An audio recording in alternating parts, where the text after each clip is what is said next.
Next है जी हमारे पास analysation. After cleaning we analyse to find pattern and interpret to make result from to make meaning from results. कह रहा है कि हमें क्लीनिंग के बाद डाटा को क्या करना होगा, एनालाइज करना होगा, उसमें पैटर्न देखने होंगे और फिर उसको इंटरप्रेट करेंगे। इंटरप्रेट का मतलब होता है तशरीह करेंगे कि आखिर ये डाटा बता क्या रहा है। एनालाइजिंग डाटा में है कि आप देखो डाटा में पैटर्न क्या है, ट्रेंड्स क्या हैं, और क्वेश्चन जो स्टेप वन से हमने देखे थे कि उन क्वेश्चन का आंसर कर रहा है कि नहीं। समराइज कर लें, how many student choose each option, कितने बच्चों ने ये ऑप्शन चूज किया है।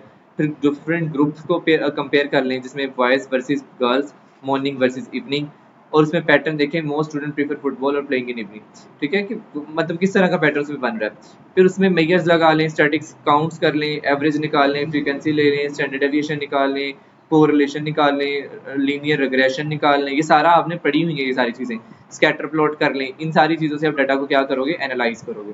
अब टूल्स फॉर एनालिसिस में कह रहा है गूगल शीट फ्री ऑनलाइन एक सिंपल टूल होता है जिसमें आप सिंपल काउंट्स और चार्ट्स कर सकते हो, बना सकते हो। ठीक है। अब ये उसने आपको सैम्पल एनालिसिस के लिए दिया है कि क्रिकेट, फुटबॉल, हॉकी और बैडमिंटन में इतने इतने बच्चे थे, सबसे ज़्यादा कौन पॉपुलर है, क्रिकेट सबसे ज़्यादा पॉपुलर है, तो most student prefer cricket.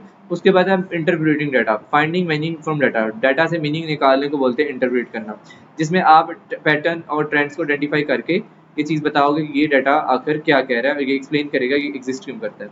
What do the numbers tells us, number हमें क्या बताते हैं। Why are some options more popular, ज़्यादा ये ऑप्शन क्यों पॉपुलर है, और why are there any surprise और पैटर्न्स, क्या कोई सरप्राइज है इसके अंदर, कोई एक्सट्रीम वैल्यू है।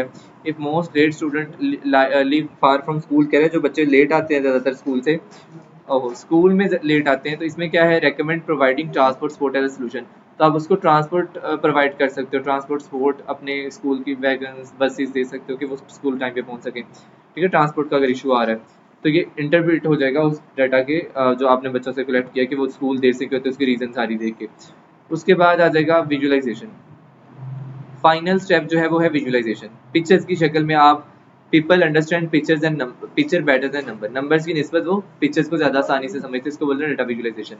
अब ये मैटर क्यों करता है, मेक इजियर टू अंडरस्टैंड, ज़्यादा आसान बना देता है चीज़ों को समझना। आपको पैटर्न्स एक ही नज़र में नज़र आ जाएंगे, एट अ ग्लैंस का मतलब होता है आप सरसरी सी नज़र डालोगे तो आपको बात समझ में आ जाएगी। Help share ideas clearly in presentation reports, report और प्रेजेंटेशन के अंदर जो आइडिया आप शेयर कर रहे हो वो आपको क्लियरली समझ आएगा। अब देखिए बार चार्ट है, पाई चार्ट है, फ्रूट चार्ट है। ठीक है, वो सारे चार्ट नहीं, मतलब बार चार्ट, पाई चार्ट और लाइन चार्ट ये आपके हो जाएंगे इसमें। कम्युनिकेटिंग रिजल्ट में ये है कि once the chart is ready, जैसे ही चार्ट रेडी हो तो अपनी फाइंडिंग्स बताएं 2 से 3 क्लियर सेंटेंसेस के अंदर। अब जैसे वो 10 बच्चे जो थे वो फुटबॉल पसंद कर रहे थे, उसके बाद क्रिकेट पसंद कर रहे थे, फिर 6 बच्चे फुटबॉल, और बहुत ही चंद से बच्चे, एक बच्चा जो है वो बैडमिंटन। तो ये डाटा आपने 2 से 3 लफ्जों में बता देना है। विजुअल्स इस्तेमाल करें and words together to tell a data story, data story को बताने के लिए विजुअल्स भी यूज़ करें, चार्ट्स, बार, सारे वो चीज़ें। इससे क्लियर और शॉर्ट और यूजफुलनेस आपकी इंक्रीज हो जाएगी। स्टूडेंट ये था हमारे पास data science life cycle. I hope so you have the clear understanding of this topic.